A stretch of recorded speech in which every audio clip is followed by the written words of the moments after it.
Let's welcome our first expert, Dr. Jairaj Pandian, President of World Stroke Organization and Head of Neurology at Christian Medical College, Ludhiana. And so I would like to congratulate for being elected as the President of the World Stroke Organization and representing India at the global level in stroke care space. Thank you. Now let's welcome on the stage Dr. Nirmal Surya, President of the Indian Stroke Association and leading voice in neuro-rehabilitation space. Research. Let's welcome ma'am with a huge round of applause. Dr. Tina Raval, Senior Research Scientist at Public Health Foundation of India.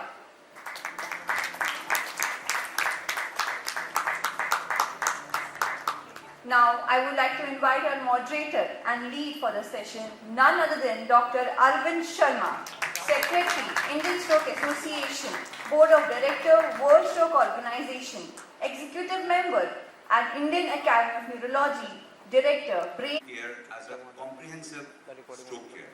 It is not only the acute treatment, it is the prevention, it is the treatment, and after the treatment, when the patient goes home, it is about the stroke rehabilitation. So in this whole panel, we'll cover all these parameters. To start with, we'll go with the first question to the world leader, who was our past president for Indian Stroke Association, and at present, the president of World Stroke Organization. So it is to Dr. Jairaj Pandian. So what are the key elements that a national policy on stroke prevention must prioritize to address India's growth for the stroke world? Thank you, Arvind Sharma. And I'll just give an overview from WSO's perspective and also Indian perspective.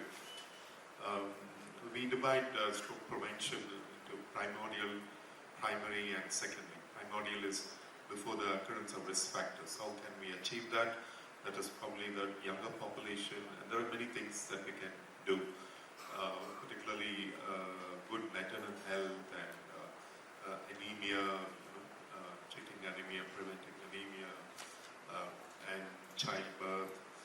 And now we all know the change in lifestyle factors and the incidence of overweight and obesity is growing in children actually. So those are the target groups that we can focus and prevent the occurrence of risk factors. The second is the primary prevention.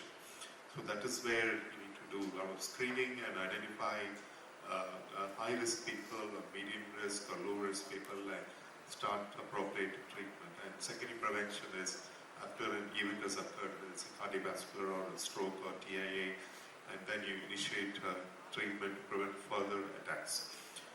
From WSO's perspective, we have three important strategies. One is using community health workers. Second is digital technology. And third is polypen. And this we have tested in Brazil and targeting low to moderate risk people. So how to find out the risk, the high risk, or classify the risk for stroke. And it all began with Framingham heart study, and we have the Framingham risk score, and WHO has come up with the CVD risk score that is more commonly used globally at primary care level by many countries, even the HEARTS package, which has been implemented by WHO globally. So this is a score or the scale that is being used. And unfortunately, that is mainly for high-risk category where there's a lot of interventions are advised. Most of the strokes occur in low and medium risk people. So how we can identify those type of engagements? So there is a stroke riskometer, an app, free app that has been developed by Auckland Technical University, and this is globally available, validated for stroke data, population-based data across various countries, unlike the Framingham risk score where it is just for the Caucasian population. And so this is a validated app, and it's very easy to use. And if you're in a clinic, you can quickly enter the data of the patient and you will get the 1 year risk, 2 year risk, 5 year risk and 10 year risk of developing a stroke. And it's very simple to use. And we have incorporated this part for screening of people and using community health workers and polypen. So this is a combination that we advocate. If we target low to moderate risk category, we can bring down the stroke incident by 50%. It is a significant thing that we can achieve. If we do it over 5 years period, and we'll be able to reduce the incidence of stroke.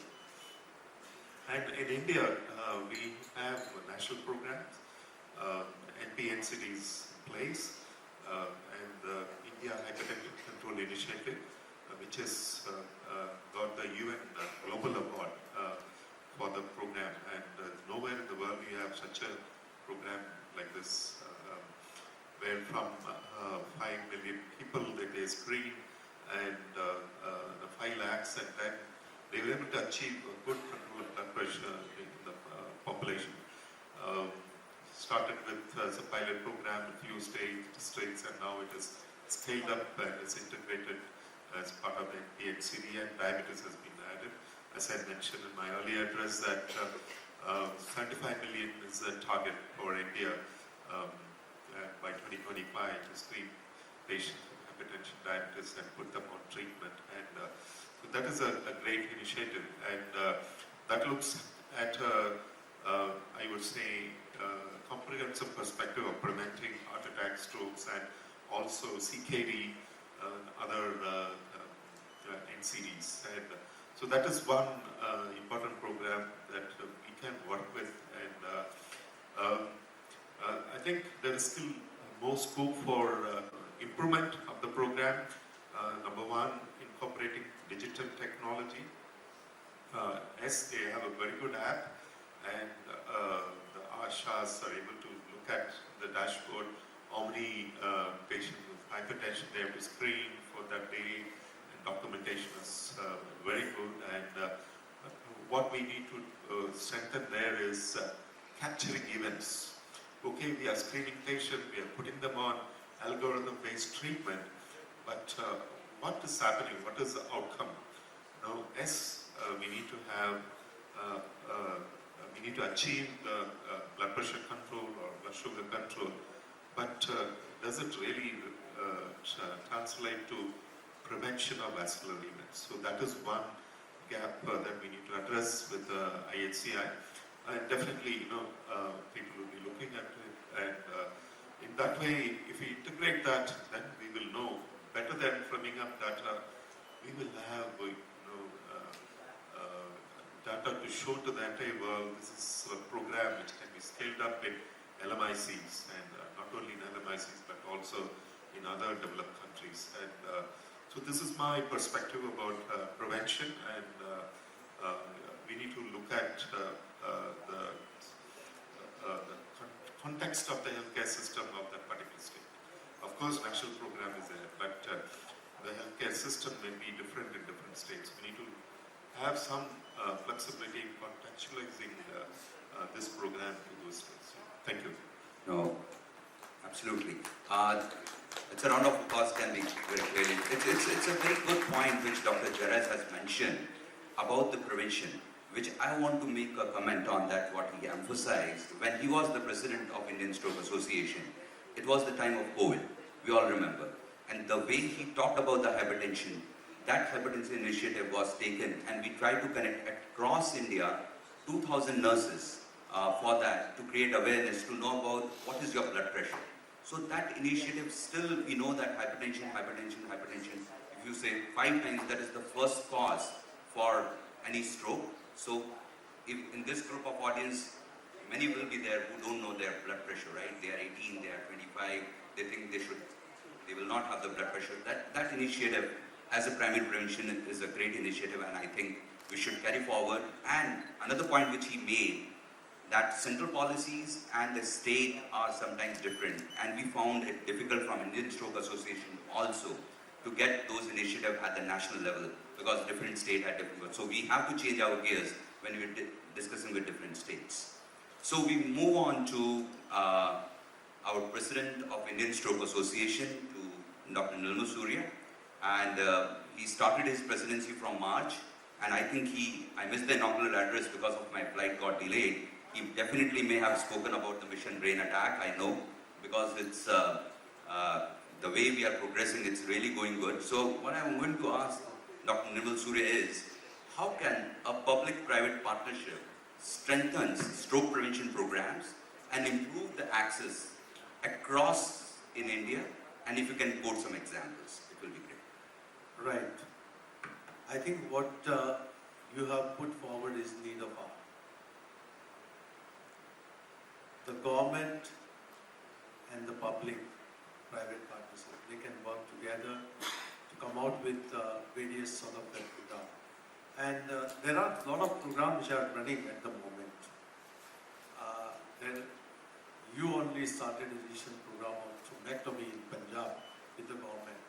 I think that is one example which you have signed the MOU about a couple of weeks before, which is again a public-private partnership to provide free thrombectomy to those who require it.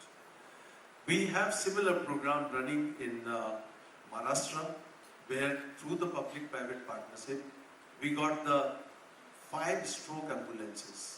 So stroke-ready ambulances which are stationed at different parts of the city like Mumbai. Because you know Mumbai, even to reach in 4.5 hours in golden period, the kind of traffic is impossible. So you really need to create some sort of thing. These sort of projects which you start for primary prevention, for the acute management, including the thrombectomy and thrombolysis, and even for the rehabilitation. We need to start these projects to make the people come out and get the best of the benefit. As you know that in India, most of the people have to pay from out of the pocket. Insurance do not cover the rehabilitation in particular. The Ayushman Bharat covers the thrombolysis in certain part of the country. There are certain states where still is not covered. The government gives the free thrombolysis in certain areas like CGHS, the military and the railway, but there are many other places where it is not available. So I think these are the great areas where private partnership come together, the maximum benefit reaches out to the people who really deserve it, as they have to pay from their pocket. We really need to work on a couple of things.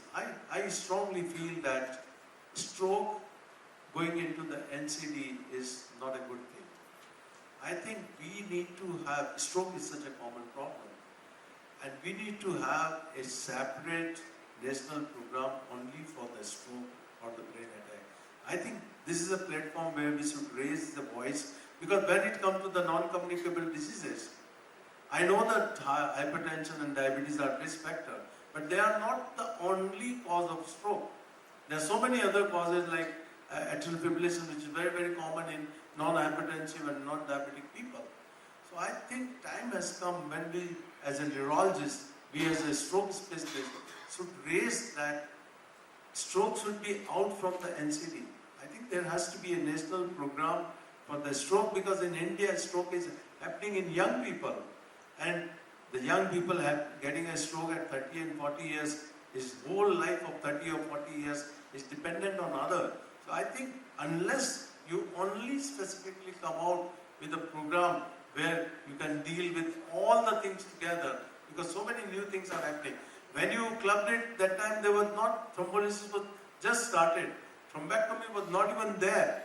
Rehabilitation was not even thought about. All these newer technology like robotic, brain-computer interface, FES, RTMS, they were not there. So I think this is high time that we as stroke specialists should convince the government to come out with a national program for stroke itself. Very rightly said, Dr. Surya. It's really very important to get a national program for stroke, but it has to come with the support of the government. We all know about it. And the point which you made is very important about the public-private partnership. As you may be not knowing about it, that the IV thrombolysis, which is the acute treatment within 4.5 hours, is the drug was available in 2005, first time in India. And the thrombectomy, which started with all the trials coming, it's 2015, right? And cardiac we're doing from so long. So the most important thing, as Dr. Surya has said, that few of the hospitals across the states and few schemes has thrombolysis free, but not for the other states. But thrombectomy, we are all trying from Indian Stroke Association to lower the cost. There, the public and private partnership to lower the cost is very important when we are doing such procedures. So thank you very much, Dr. Surya, for your comment. So we move forward towards the ICMR. We have an expert from ICMR, Dr. Rupa Shivashankar. I would like to ask her, what role does government-led research play in identifying the risk factors for stroke and shaping preventive healthcare policies? Thank you, Dr. Sharma, for that question, and thank you, VivoEd, for inviting me to this forum, and I'm so glad to be sharing the stage along with the stalwarts like Dr. Surya and Dr. Pandyan here, and my friend Dr. Tina. So that is a very important question. So in terms of identifying the risk factor, I think the people here in this forum already knows what are those risk factors, whether it is a primordial lifestyle-based risk factors, including diet, that is excessive salt intake, and lack of physical activity, alcohol intake, very important risk factor, smoking. Then we come to the physiological risk factor, high blood pressure. I think, sir, you mentioned that 5 times. I think it can even go more than 5 times. Very important risk factor. Diabetes, high cholesterol, and so on and so forth. And the current focus of ICMR is not on identifying the risk factor, which are quite well established. There could be a smaller studies to understand the variation across the country. I think Dr. Pandya mentioned in the morning that how we have a huge burden of hemorrhagic stroke in the northeastern and J&K, while rest of the India it's the other way around. Understanding why the differences, although we do have hunch about what could be those reasons, but yeah, establishing that in a much more scientific manner becomes important. But right now, the focus of Indian Council of Medical Research has been on converting those existing evidences into actions, what we call as implementation research. So in the morning, Dr. Madan Gopal mentioned about all the various policy actions that already exist within the programmatic setting, but are they actually happening on the ground? For instance, I think just an example, Dr. Pandya mentioned about India Hypertension Control Initiative, why it came into being. So what do we need, like all the physicians here know, what is the simplest risk factor to manage is high blood pressure. One needs only a BP measuring device to diagnose a condition, doesn't require a high-end lab setup. It requires, we estimated the cost less than 300 rupees per person per year to manage the hypertension over the course of a year. That is all off-label drug, they're safer drug, they're easily available. Despite all this, when we started the program in 2018, only 1 in 10 people with high blood pressure had their blood pressure under control. That's the dismal situation that existed. Therefore, Indian Council of Medical Research, along with World Health Organization, Ministry of Health and Family Welfare, and other state government, with Resolve to Save Lives as a technical partner, we initiated the India Hypertension Control Initiative, and now it is been successfully running across 140 districts, and there are interesting evidences that is coming out of it. My colleague Dr. Ganesh will be presenting all that information in the subsequent session. So moving on and learning from our India Hypertension Control Initiative learnings, we have initiated 3 major implementation research, and each of the unit in this research is no less than a district. They are all district-wide programs. So one is what we call a STAR NCD. It's almost 8 months into implementation now. That is strategies to improve ambulatory care in NCD, that is improving hypertension and diabetes management, not just at primary care, but secondary and tertiary care levels within the district healthcare system. The second one is really addressing what we call as STEP India, just got initiated across 6 districts in the country, where we are addressing the primordial risk factors, that is lifestyle intervention, and also engaging population, not just in lifestyle interventions, but also to seek and be adherent to the care for all the risk factors. And the third one, and to just answer maybe in a smaller form what Dr. Pandian addressed about the digital care, improving the digital technologies. So we have the third one, which is going to be initiated again across 6 districts in the country, is how do we improve the effectiveness of the existing digital technology, not adding anything new.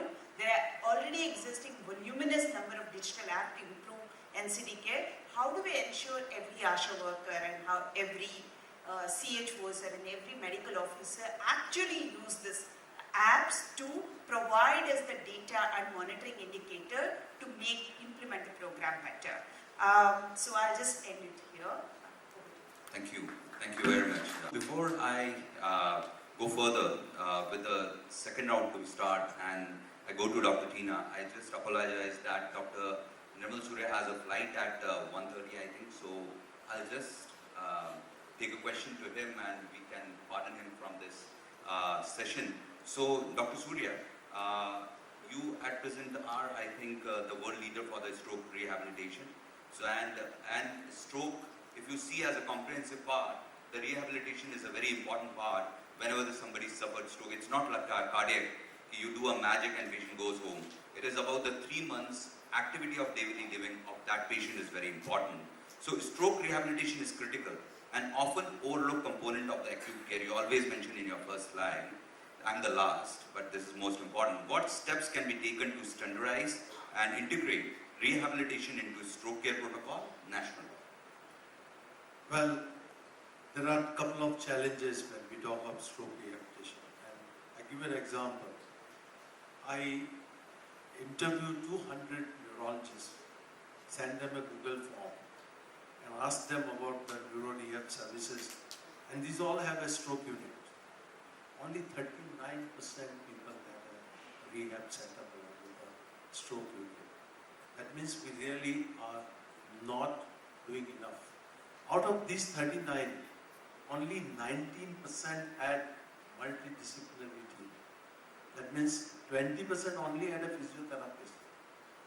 So if the neurologists who are treating the stroke, they do not make it mandatory to have a stroke rehabilitation, I think rehabilitation is not going to be,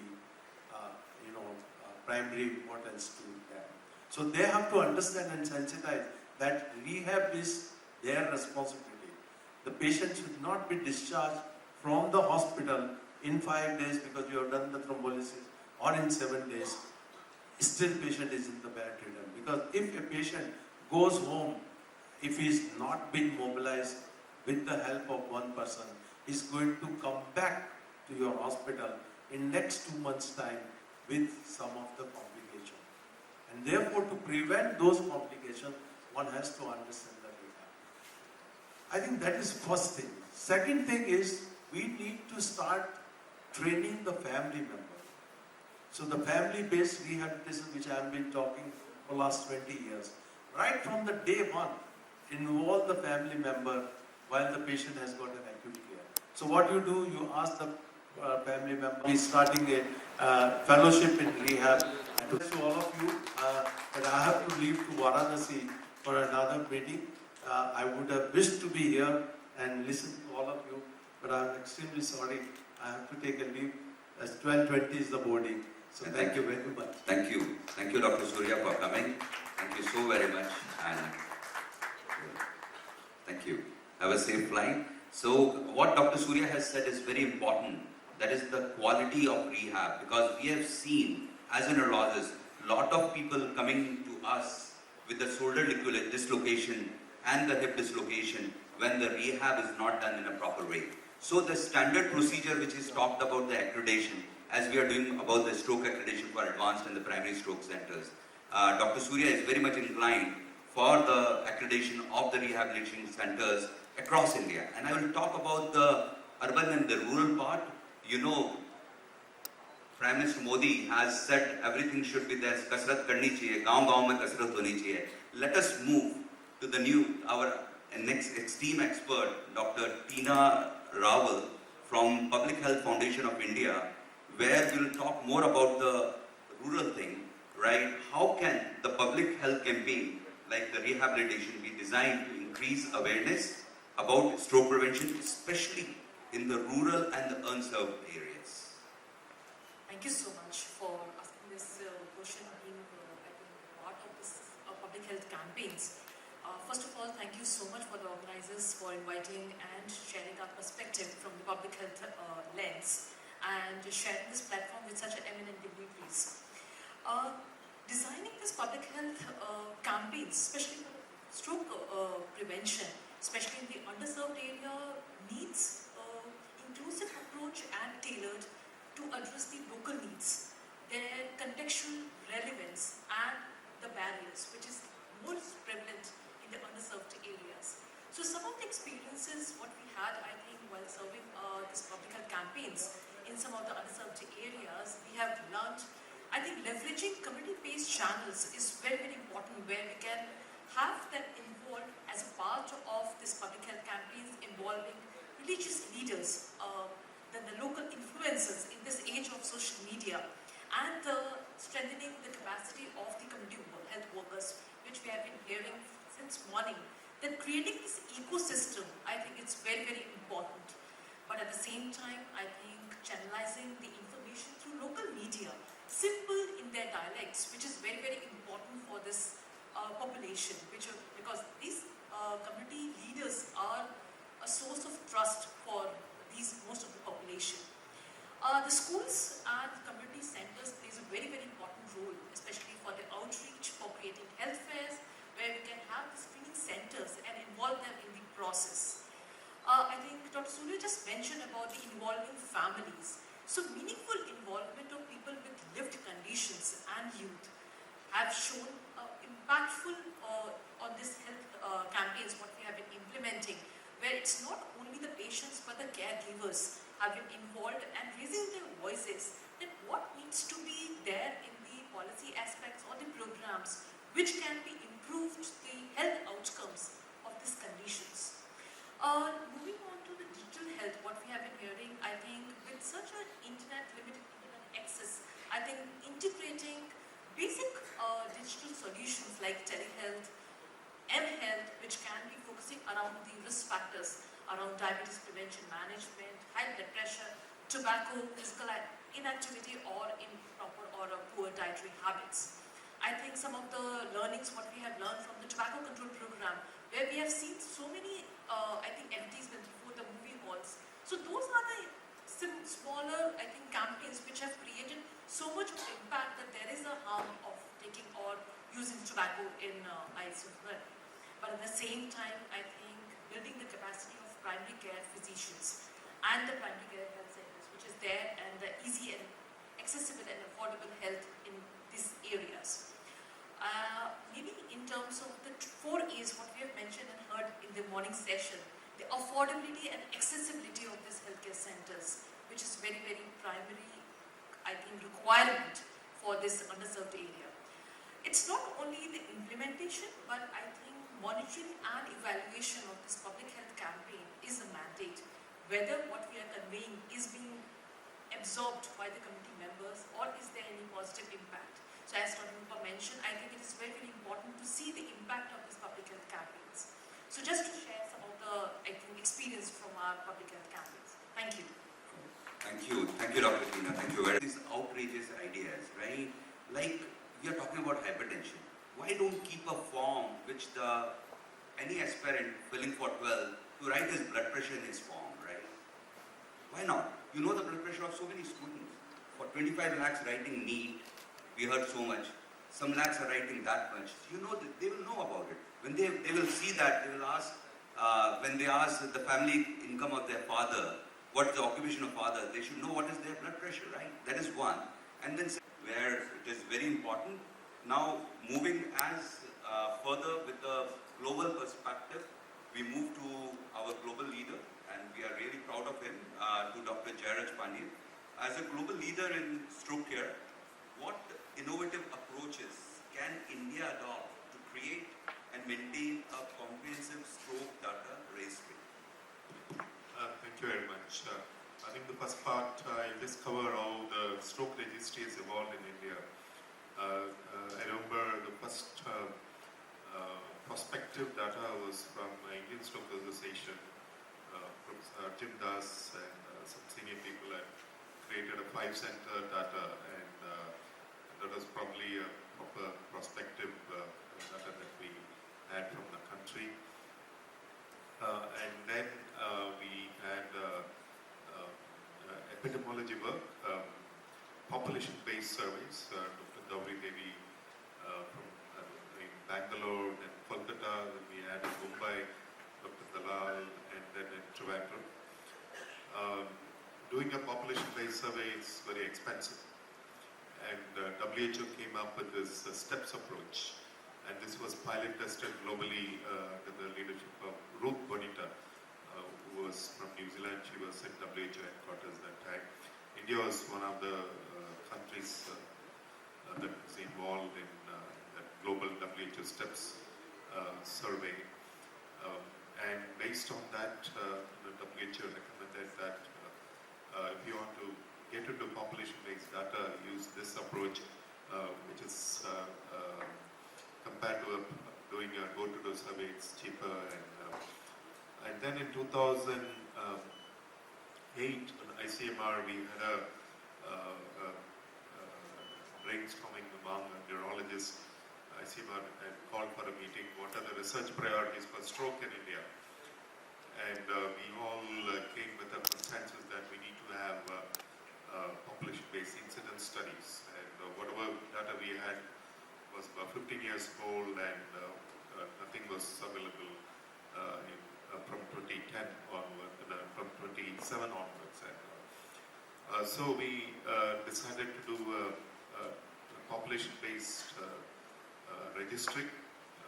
We started in Ludhiana urban and then Ludhiana rural. We developed the model, and then ICMR, NCDR, they scaled up in 5 difficult regions of the country, and that has been published last year in Lancet Regional and Southeast Asia, a proper population-based stroke registry under NCDR. And in parallel, based on the model that we have created, the hospital-based registry also evolved. So ICMR rolled out through NCDR. Currently, there are 51 centers who have recruited data for almost 6-7 years. And of late, about 52,000 stroke patient data that they are analyzing, and that is going to be a very vital information. However, 51 centers for a 1.4 billion population is nothing. And we need more centers to join. How to do that?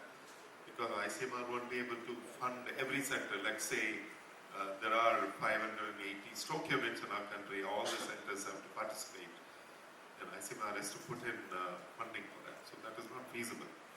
We need to come up with a newer way of engaging these centers. So I'm in the SAC, the Scientific Advisory Committee of NCDR, and we have suggested that Ayushman Bharat scheme, put the important key performance indicators for stroke, and centers were empaneled in managing stroke patients through Ayushman Bharat should mandatorily complete those parameters. So you will get basic information, number of strokes managed, type of stroke, thrombolized or not, what is the thromboline, what is the door to needle time, door to CT time, and what is the outcome, did they provide rehab or not. And so in that way, it becomes mandatory for these panel hospitals to enter. So they're already doing this, and they will be analyzing the information. And so if we want to scale up the registry part, we need to integrate with the the universal health coverage that we have it in India, starting from public insurance and then probably private insurance also. That is another way of doing it. Second is, like the ISA has rolled out this accreditation program, WHO and NABH, we have an MOU, and we have rolled out a stroke certification program, which is just being scaled up now. So the future plan is that NABH and panel hospital, they will be requested to enter this mandatory information. So in that way, we will be able to get nationwide coverage of stroke patients' data.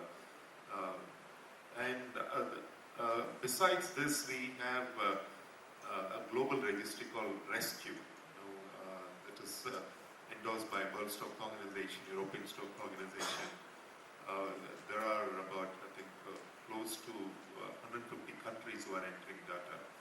And that gives you a global perspective, India and what our centers stand, as compared to the other centers in the world. So that is a free registry and also has incentives like awards based on the KPIs. You have platinum, gold, and so different categories that they have. There's another one called SITS registries, again, global registry. It's all voluntary and there is no funding there, but quality is maintained. I think these are the ways that we can scale up registries in our country. Absolutely, and it is very right to any program. I think will request, and the healthcare managers and the CEOs, I think Dr. Rajiv is here, Mr. Neeraj is here. There are a lot of people who are supportive for creating the awareness for the accreditation for stroke, and I think we should scale up to the next level. It is the first program where the neurologists as a clinicians are also part of the quality and excellence. And we really appreciate the Quality and Accreditation Institute and the NABH for a round of applause for them to creating this program. Thank you very much. So we move further. Could significantly influence stroke prevention and acute care strategies in India. Thank you. I already spoke about the initiatives for like IHCI and other 3 national health priority research what we have initiated, mainly to the prevention of stroke aspect. In terms of stroke management itself, my colleague Dr. Meenakshi Sharma, she actually does a lot of work in this area. Unfortunately, she's out of country and I'm just going to speak on her behalf. And a lot of the work on the stroke registry part, Dr. Pandian has already covered. I wouldn't get into what NCDIR and ICMR headquarters has been doing. The second part, in the morning there was a huge discussion about physician-run stroke unit. I think that's one of the, maybe first example where the physician is actually managing the strokes in that part of the country. I just want to say I have the results from here. The admission of the stroke patient increased. There is improved thrombolysis rates for ischemic stroke patient. Door-to-renal time and thrombolysis time has significantly reduced, and there's reduced mortality in patients. That's what we have been able to demonstrate so far. It's still ongoing. However, the majority of the patients are still reaching beyond the window of period to the stroke unit itself, and that's a major concern that we are trying to work with the engaging population and awareness building in the population. The second huge network is the Instruct network. I think I wouldn't, Dr. Pandian is the brain behind it and he's leading that with the 50 plus institutes across the country where 4 major clinical trials are happening. And the third major, which I will talk about, and again it's still ongoing, is called the FRESH trial, where it is the quality improvement of acute stroke management. It's managing simple things like fever, hypoglycemia, high blood pressure, and swallowing part of it. And in the medical colleges, in 20 medical colleges across the country, the initial formative work that was pilot study when it was done, it is It's really sad to know, even at the medical colleges level, how poorly this simple aspects of acute stroke has been managed. So this is again an implementation research using a stepwise trial that's happening across the 20 sites. These are some of the initiatives in the stroke. No, that's fantastic. That needs a round of applause. We all know the impact of those. We all know the impact of those. Definitely the Assam project, which we know of, we know that across India, the 4,000 to 5,000 neurologists cannot treat all the stroke burden. It is not possible. So the topic which Dr. Rupa has mentioned, that the physician should be empowered to treat acute stroke, is very important. And these projects are very important. Another is the Himachal one, where Dr. Sudhir Sharma is there. Even the orthopedicians were trained to treat thrombolysis because it's a very hilly area. The physicians are not more. But it is the wish of the government, and the minister, one of the ministers suffered the stroke. And they had a wonderful program of thrombolysis across Himachal Pradesh. And it has done with the WhatsApp, but now there are a lot of AI and other programs will be there in the further session, has come up where we can do a national initiative to treat stroke. We move further with to finish the session on time. We move to the last question to Dr. Tina, and we'd like to ask her for the Public Health Foundation India, how the framework they have undertaken to address the growing burden of stroke in India, and how they can scale up the national wide and to make a significant impact. Thank you. So just sharing some of the experiences and the projects which have been implementing by Public Health Foundation of India. So Public Health Foundation of India is implementing programs and building capacities, campaigns which have been implementing, and some of the efforts which we are providing and supporting, maybe for example the programs that is there NPNCD, where we are involving people with lived conditions and sharing their experiences to improve the health outcomes. So some of the courses like certification course for management of hypertension being implemented by Public Health Foundation of India for the general practitioners, and then the certificate course for management of diabetes. So these are some of the courses which are there for the public health practitioners, but there are courses like health promotion courses where we are implementing for the healthcare workers and the other paramedical staffs who can build their capacities from promoting the health component, especially for at the community level. The campaigns like which have been implemented, which include the component of FAST, where there is a need to improve the awareness around how we can just expand the acronym for FAST is face dropping, there is a speech difficulty, there is an arm weakness, and this is the time to act. So these are some of the campaigns which have been implementing in some parts of the states in India. Along with that, there is a workshops and the trainings which we have been implementing with the state level, at a state level for the community health practitioners for recognizing, managing, and some of the referral cases for especially for the stroke patients. Along with that, there are efforts which have been implementing by PHFI members in adding up the importance of hearing and raising the voices for this meaningful involvement, what I just mentioned earlier. But at this moment, I think we are just improving the efforts on operationalizing how this process can be a little more practical, and how these patients with lived conditions can be involved in the process of decision making to improve their health outcomes.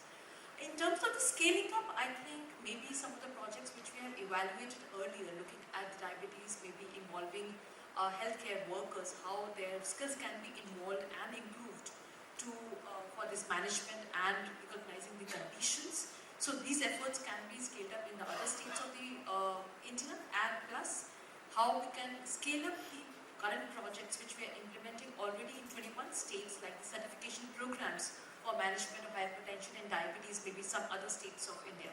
So these are some of the experiences in the programs which we can scale up, and of course the monitoring and evaluation of these programs which can be there for the cultural contextualization, especially in diverse countries like India, is very, very much needed.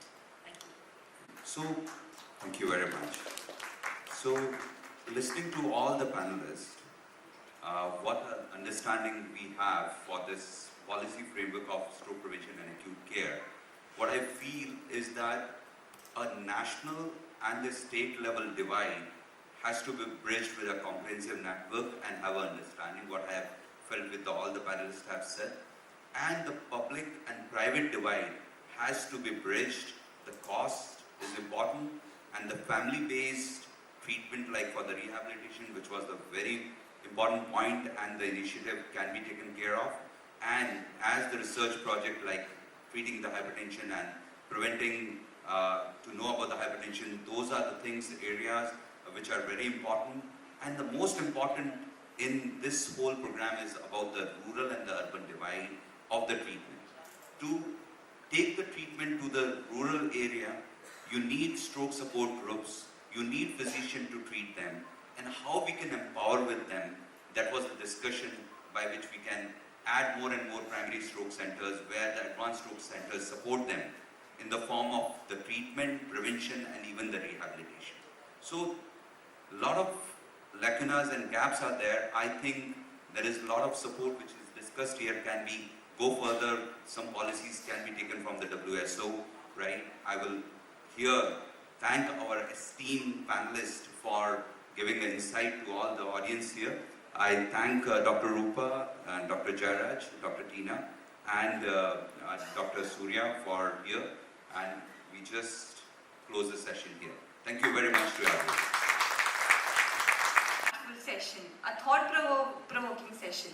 So let's give our exceptional panelists a big round of applause for their expertise and vision that made this session so memorable. Thank you all for the enriching session. Now, I would like to call Dr. Arvind Sharma to felicitate all the speakers for the panel. Dr. Jairaj Pandyan. So, if we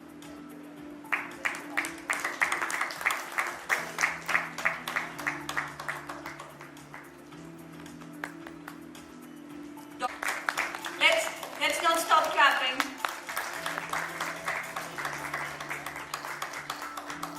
Dr. Tina Rawal.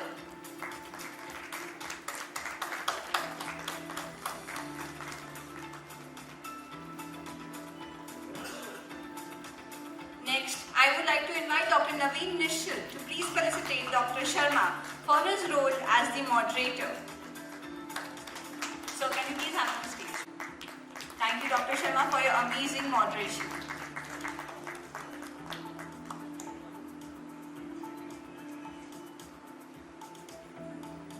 Let's now have all the panelists. Let's clap for them and for the amazing session.